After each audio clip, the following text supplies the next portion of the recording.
Okay, so ഞാൻ ഇന്ന് Marvel and DC രണ്ടുമായിട്ട് വന്നിരിക്കുകയാണ്. Redmi Note 12 Pro plus 5G, Redmi Note 12 Pro and Redmi Note 12 5Gക്ക് ശേഷം Xiaomi വീണ്ടും ഒരു Redmi Note 12 സീരീസ് ഫോണുമായിട്ട് വന്നിരിക്കുകയാണ്. അതാണ് ഈ Redmi Note 12. ഇതാണ് ഈ ഫോണിന്റെ ബോക്സ് ഓപ്പൺ ചെയ്യുമ്പോൾ ഒബ്വിയസ്ലി ഫോൺ വരുന്നുണ്ട്. TPU കേസ്, പുസ്തകം, 33 വാട്ടിന്റെ charging block and type C charging cable. ഒരു കാര്യം എടുത്തു പറയണം, ഇതിന്റെ ഡിസൈൻ ഉണ്ടല്ലോ, ഈ കളറും പിന്നെ ഓവറോൾ ലുക്ക്, ഇതെന്നെ ഹഠാത് ആകർഷിച്ചു. ഓക്കെ, അടിപൊളി ഡിസൈനിലാണ് വന്നിരിക്കുന്നത്. നിങ്ങൾ ഈ ഒരു ഫോൺ വാങ്ങുന്നുണ്ടോ ഇല്ലയോ അതൊക്കെ നിങ്ങളുടെ തീരുമാനമാണ്. പക്ഷെ വാങ്ങുന്നുണ്ടെങ്കിൽ ഞാൻ ഈ ഒരു കളറായിരിക്കും റെക്കമെൻഡ് ചെയ്യാൻ പോകുന്നത്. It's really beautiful. സൈഡിലുള്ള ഫ്രെയിം ഉണ്ടല്ലോ, ഈ ഫ്രെയിമിലും സെയിം അതേ ഷെയ്ഡിലുള്ള കളറാണ് കൊടുത്തിരിക്കുന്നത്. ഓവറോൾ കാണാൻ നല്ല ലുക്കുണ്ട്. പിന്നെ ക്യാമറ മോഡ്യൂളിൽ ഒരു ട്രാൻസ്പെറൻറ്റ് റെക്ടാങ്കുലർ ഡിസൈൻ കൊടുത്തിട്ടുണ്ട്. ഇതിൻ്റെ ബാക്കിൽ നല്ല സ്മൂത്ത് മാറ്റ് ഫിനിഷ് ആണ് കൊടുത്തിരിക്കുന്നത്. ഈ ഫോൺ 3 കളർ ഓപ്ഷൻസിലാണ് വരുന്നത്. ലൂണാർ ബ്ലാക്ക്, ഐസ് ബ്ലൂ, പിന്നെ ഈ നിറങ്ങൾ മാറി മറിയുന്ന സൺറൈസ് ഗോൾഡ് ഓപ്ഷൻ. പിന്നെ Redmi Note 11 സീരീസിലും Note 12 സീരീസിൽ കണ്ട ഒരു ഫ്ലാറ്റ് ഫ്രെയിം ബോക്സി ഡിസൈൻ ഉണ്ടല്ലോ, എക്സാക്ട്ലി അതേ same flat frame boxy design ഇവിടെയും വന്നിട്ടുണ്ട്. നല്ല ലൈറ്റ് വെയിറ്റ് ആണ്, തിൻ ആണ്, സോ കയ്യിൽ ഹോൾഡ് ചെയ്യാനൊക്കെ നല്ല കംഫർട്ടബിൾ ആണ്. പിന്നെ ഫ്രണ്ടിൽ ഡ്രോപ്പ് നോച്ച് ഒന്നുമല്ല, അത്യാവശ്യം ചെറിയ സൈസ് ഉള്ള പഞ്ച് ഹോൾ കട്ടൗട്ട് ആണ് വന്നിരിക്കുന്നത്. ഡിസ്പ്ലേക്ക് ചുറ്റുമുള്ള ബെസൽസ് നോക്കുകയാണെങ്കിൽ ടോപ്പ്, ലെഫ്റ്റ്, റൈറ്റ് ചെറിയ ബെസൽസ് ആണ് തന്നിരിക്കുന്നത്. ഇതിൻ്റെ ഒരു പ്രൈസ് റേഞ്ച് വെച്ച് നോക്കുമ്പോൾ നല്ല സ്ലിം ബെസൽസ് ആണ്. എന്നാൽ താഴെയുള്ള ബെസൽ ഉണ്ടല്ലോ, ചിൻ, അത് അത്യാവശ്യമുണ്ട്. അതായത് ഈ പ്രൈസ് റേഞ്ചിൽ വരുന്ന ഫോണിൽ കിട്ടുന്ന ഒരു ചിൻ ഇവിടെയും വരുന്നുണ്ട്. ലേശം കട്ടിയുള്ള ചിൻ തന്നെയാണ്. ഫോണിന്റെ മേളിൽ ഹെഡ്ഫോൺ ജാക്ക് ഉണ്ട്, IR blaster, noise cancellation mic. ഫോണിന്റെ ലെഫ്റ്റ് സൈഡിലാണ് സിം ട്രേ, റൈറ്റ് സൈഡിൽ volume rocker and power button കൊടുത്തിട്ടുണ്ട്. ഫോണിന്റെ താഴെ mic, type C USB port and bottom firing speakers. ഫോണിൽ 5000 mAh ബാറ്ററിയാണ് കൊടുത്തിരിക്കുന്നത്. 33 വാട്ടിന്റെ ഫാസ്റ്റ് ചാർജ് സപ്പോർട്ട് ചെയ്യുന്നുണ്ട്. ബോക്സിൽ ചാർജറും കൊടുത്തിട്ടുണ്ട്. സോ ഞാൻ പറഞ്ഞതുപോലെ ഇതൊരു 4G ഫോണാണ്. സോ നിങ്ങളുടെ മനസ്സിൽ ആ ഒരു കൺഫ്യൂഷൻ ഉണ്ടെങ്കിൽ 4G വാങ്ങണോ അതോ 5G വാങ്ങിയാൽ മതിയോ, ആ ഒരു കൺഫ്യൂഷൻ ഉണ്ടെങ്കിൽ ആ ഒരു കൺഫ്യൂഷൻ ഞാൻ കംപ്ലീറ്റ്ലി ഈ ഒരു വീഡിയോയിൽ ക്ലിയർ ചെയ്ത് തരാം. ഓക്കെ,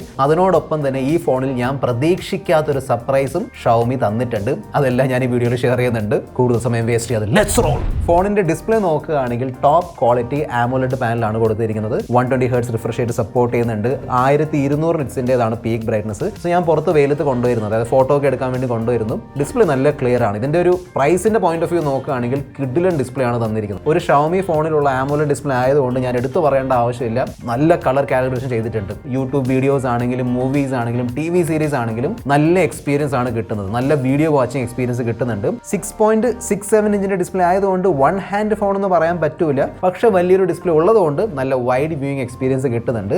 ഓഡിയോ ഡിപ്പാർട്ട്മെന്റ് നോക്കുകയാണെങ്കിൽ മേളിൽ ഹെഡ്ഫോൺ ജാക്ക് കൊടുത്തിട്ടുണ്ട്. ഹൈ റെസ്റ്റ് ഓഡിയോന്റെ ഔട്ടും സപ്പോർട്ട് ചെയ്യുന്നുണ്ട്. പിന്നെ സിംഗിൾ ബോട്ടം ഫയറിംഗ് സ്പീക്കേഴ്സ് ആണ് വരുന്നത്. സ്റ്റീരിയോ സ്പീക്കേഴ്സ് തരാമായിരുന്നു എന്ന് പറയാം, കാരണം റെഡ്മിയുടെ ഫോൺ ആയതുകൊണ്ട്. പക്ഷെ ബോട്ടം ഫയറിംഗ് സ്പീക്കേഴ്സ് ആണ് തന്നിരിക്കുന്നത്.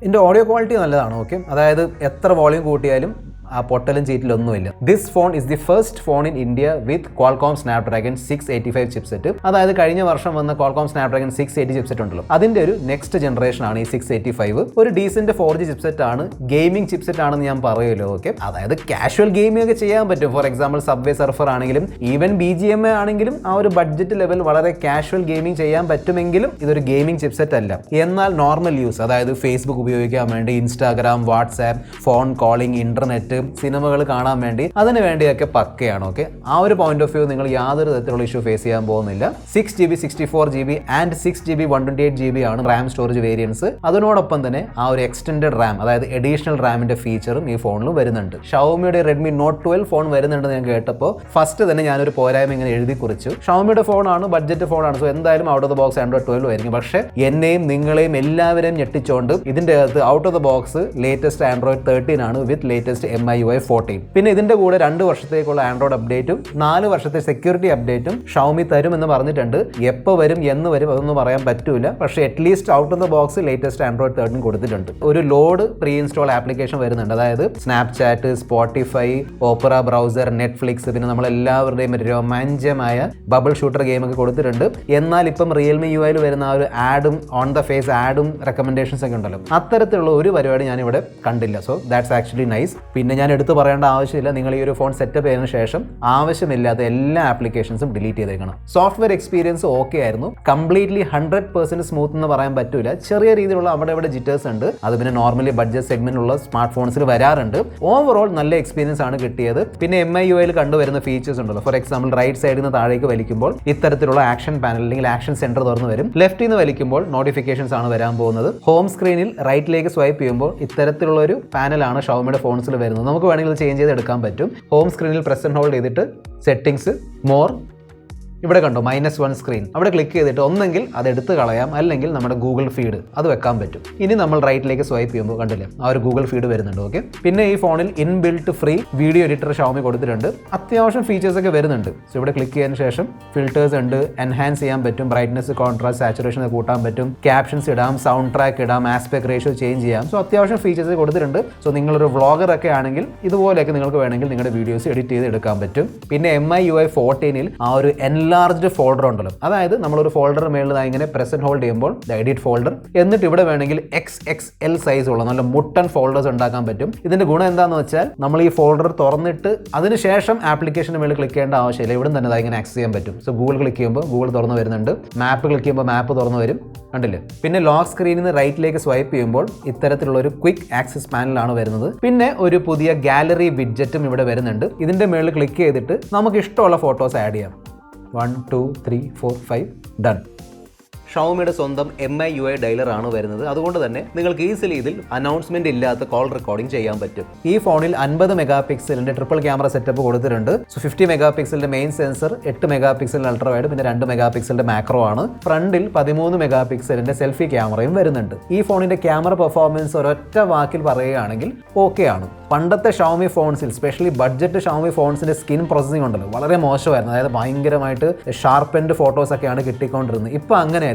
ആ ഒരു സ്കിൻ ടോൺ ഉണ്ടല്ലോ, സ്കിൻ ടോൺ ഇപ്പം ഷവോമി മച്ച് ബെറ്റർ ആയിട്ട് പ്രോസസ് ചെയ്യുന്നുണ്ട്. ആ കളർ ആണെങ്കിലും ടെക്സ്ചർ ആണെങ്കിലും നല്ല നാച്ചുറൽ ലുക്ക് ആണ് കിട്ടുന്നത്. സെൽഫി ആണെങ്കിലും റിയർ ക്യാമറ ആണെങ്കിലും പോർട്രേറ്റ് ഫോട്ടോസ് നോക്കുകയാണെങ്കിൽ അതിലുള്ള കളേഴ്സ് ആണെങ്കിലും സ്കിൻ ടോൺ ആണെങ്കിലും രണ്ടും ഓക്കെയാണ്. ഈവൻ ആ ഒരു കട്ടൗട്ടും അത്യാവശ്യം നല്ല രീതിയിൽ തന്നെ ചെയ്യുന്നുണ്ട്. പിന്നെ ultrawide camera performance just okay ആണ്. അതായത് 8 മെഗാ പിക്സൽ അൾട്രാവൈഡ് ആയതുകൊണ്ട് ഡീറ്റെയിൽസ് ഒക്കെ കുറവാണ്, എന്നാൽ കളർ മോശമൊന്നുമല്ല, അത്യാവശ്യം നല്ല കളറൊക്കെ വരുന്നുണ്ട്. പിന്നെ സെൽഫി ക്യാമറ ആണെങ്കിലും അൾട്രാവൈഡ് ആണെങ്കിലും മെയിൻ ക്യാമറ ആണെങ്കിലും ഈ 3 ക്യാമറകളും HDR സപ്പോർട്ട് ചെയ്യുന്നുണ്ട്. 1080p 30 FPS ആണ് വീഡിയോ റെസൊല്യൂഷൻ. ശരാശരി വീഡിയോ പെർഫോമൻസ് ആണ് കിട്ടുന്നത്. അതായത് ഭയങ്കരമായിട്ട് ഡീറ്റെയിൽസ് അല്ലെങ്കിൽ കളേഴ്സ് ഒന്നുമില്ല.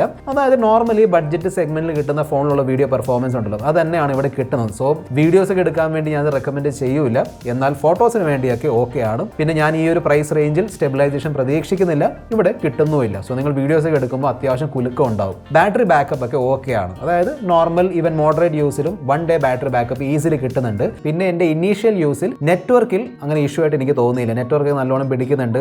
ബഡ്ജറ്റ് ഫോൺ ആണെങ്കിലും 4G+, അതായത് കാരിയർ അഗ്രിഗേഷന്റെ ഫീച്ചർ ഇവിടെ കൊടുത്തിട്ടുണ്ട്. That is also nice. So അത്യാവശ്യം നല്ല സ്പീഡൊക്കെ കിട്ടുന്നുണ്ട്. അതിനോടൊപ്പം തന്നെ ഫിസിക്കൽ പ്രോക്സിമിറ്റി സെൻസർ കൊടുത്തിട്ടുണ്ട്. എന്ന് വെച്ചാൽ ഫോൺ കോൾസ് ഒക്കെ വിളിക്കുമ്പോൾ കണ്ടില്ലേ ഫിസിക്കലാണ്. സോ ഇവിടെ ഇങ്ങനെ എടുത്ത് വെക്കേണ്ട ആവശ്യമൊന്നുമില്ല. അതായത് എടുത്തു വെച്ചാൽ ഓട്ടോമാറ്റിക്കലി ആയിക്കോളും. ഈ കഴിഞ്ഞ വർഷമൊക്കെ സോഫ്റ്റ്വെയർ ബേസ്ഡ് സംഭവമായിരുന്നു, അതെനിക്ക് ഇഷ്ടമല്ലായിരുന്നു. ഇവിടെ ഫിസിക്കൽ ബേസ്ഡ് ഇതാ കണ്ടില്ലേ, ഫിസിക്കൽ പ്രോക്സിമിറ്റി സെൻസർ കൊടുത്തിട്ടുണ്ട്. That's nice. പിന്നെ പവർ ബട്ടന്റെ മേളിലുള്ള side mounted fingerprint scanner ആണ് വരുന്നത്. ഫേസ് അൺലോക്കിന്റെ ഫീച്ചറും വരുന്നുണ്ട്. രണ്ടും നല്ലോണം വർക്ക് ആവുന്നുണ്ട്. ഒരു പ്രോബ്ലം ഞാൻ ഇതുവരെ ഫേസ് ചെയ്തില്ല. FM റേഡിയോയുടെ ഫീച്ചർ കൊടുത്തിട്ടുണ്ട്. IR ബ്ലാസ്റ്റർ വരുന്നുണ്ട്. സോ നിങ്ങളുടെ വീട്ടിൽ AC ഒക്കെ ഉണ്ടെങ്കിൽ ഇത് വെച്ച് കൺട്രോൾ ചെയ്യാൻ പറ്റും. Wi-Fi 6, Bluetooth version 5.0. പിന്നെ ഇവിടെ കൊടുത്തിരിക്കുന്ന ഹാപ്റ്റിക്സ് നോർമൽ വൈബ്രേഷൻ ഹാപ്റ്റിക്സ് ആണ്. ഈ ഒരു പ്രൈസ് സെഗ്മെന്റിൽ അതേ കിട്ടുള്ളൂ. 2+1 എക്സ്പാൻഡബിൾ സ്റ്റോറേജിന് വേണ്ടിയുള്ള ഓപ്ഷൻ ഉണ്ട്. അതായത് 2 സിമ്മും ഒരു മൈക്രോ SD കാർഡ് നിങ്ങൾക്ക് ഒരുമിച്ച് ഉപയോഗിക്കാൻ പറ്റും. പിന്നെ ഞാൻ സാർവൈൽ ചെക്ക് ചെയ്ത് നോക്കിയിട്ടുണ്ടായിരുന്നു, അതൊക്കെ ഓക്കെ ആണ്. ഈ ഫോണിന്റെ ലോഞ്ച് ഓൾറെഡി കഴിഞ്ഞതാണ്. സോ ഇതിന്റെ പ്രൈസ് നോക്കുകയാണെങ്കിൽ ഓഫേഴ്സ് ഒക്കെ ചേർത്ത് സ്റ്റാർട്ടിംഗ് പ്രൈസ് ആണ് 13,499. അതായത് 13,500 രൂപയാണ് ഇതിന്റെ സ്റ്റാർട്ടിംഗ് പ്രൈസ്. പ്രൈസിങ് ഓക്കെ ആയിട്ട് തോന്നി. ഇപ്പോഴത്തെ ഒരു മാർക്കറ്റിന്റെ സാഹചര്യം വെച്ച് നോക്കുമ്പോൾ പ്രൈസിങ് ഓക്കെ ആണ്. എന്നാൽ ഏറ്റവും വലിയ കൺഫ്യൂഷൻ ആണ്, ഇതൊരു 4G ഫോണാണ്. ഇപ്പം 5G ഒക്കെ വരുന്നുണ്ട്, മിക്ക എല്ലായിടത്തും വന്നു തുടങ്ങിയിട്ടുണ്ട്. എന്നാലും ഈ 4G ഫോൺ വാങ്ങണോ? ആ ഒരു കൺഫ്യൂഷൻ ഞാൻ ക്ലിയർ ചെയ്ത് തരാം. അതായത് ഈ ഫോൺ വാങ്ങണം എന്നല്ല ഞാൻ പറയുന്നത്, അതൊക്കെ നിങ്ങളുടെ ഇഷ്ടമാണ്. 15,000 രൂപയുടെ താഴെ നിങ്ങൾ ഈ ഒരു ഫോൺ സെലക്ട് ചെയ്യുന്നുണ്ടെങ്കിൽ അതിന് ഒരേ ഒരു കാരണം മാത്രമേ ഉള്ളൂ, അതാണ് വാല്യൂ ഫോർ മണി. ഞാൻ എപ്പോഴും എടുത്ത് പറയുന്ന ഒരു കാര്യമാണ്, 15,000 താഴെയുള്ള 5G ഫോൺസിൽ ഒരുപാട് വിട്ടുവീഴ്ചകളൊക്കെ വരുന്നുണ്ട്. അതായത് LCD display, TFT display, drop notch, ultrawide camera വരുന്നില്ല. ചില ഫോൺസിൽ ഫാസ്റ്റ് ചാർജിങ് പോലും കൊടുക്കുന്നില്ല. ആ പോയിന്റ് ഓഫ് വ്യൂ നോക്കുകയാണെങ്കിൽ ഈ ഒരു ഫോൺ നല്ലൊരു പാക്കേജ് ആണ്. അതായത് നല്ല കിടിലൻ ഡിസ്പ്ലേ വരുന്നുണ്ട്. 120 120Hz AMOLED ഡിസ്പ്ലേ, ഒരു ഡീസന്റ് ചിപ്സെറ്റ് ഉണ്ട്, ക്യാമറ പെർഫോമൻസും ഓക്കെ ആണ്, പഞ്ച് ഹോൾ കട്ടൗട്ട് വരുന്നുണ്ട്, ഫാസ്റ്റ് ചാർജിങ് സപ്പോർട്ട് ചെയ്യുന്നുണ്ട്, അൾട്രാവൈഡ് ക്യാമറ ഒക്കെ കൊടുത്തിട്ടുണ്ട്. ഓക്കെ, ഈ പ്രൈസിൽ കിട്ടുന്ന ഏറ്റവും മികച്ച ഫോണാണ് എന്ന് ഞാൻ പറയുന്നില്ല, പക്ഷേ തീർച്ചയായിട്ടും നല്ലൊരു ഓപ്ഷനാണ്. ഇനി നിങ്ങൾ റെഡ്മി ബ്രാൻഡിന്റെ മറ്റു ഫോൺസ് നോക്കുന്നുണ്ടെങ്കിൽ തീർച്ചയായിട്ടും വ്യൂ പ്രൊഡക്റ്റ് സെഗ്മെന്റിൽ ക്ലിക്ക് ചെയ്ത് ചെക്കൗട്ട് ചെയ്യുക. This is your friend mister perfect signing off. Good bye.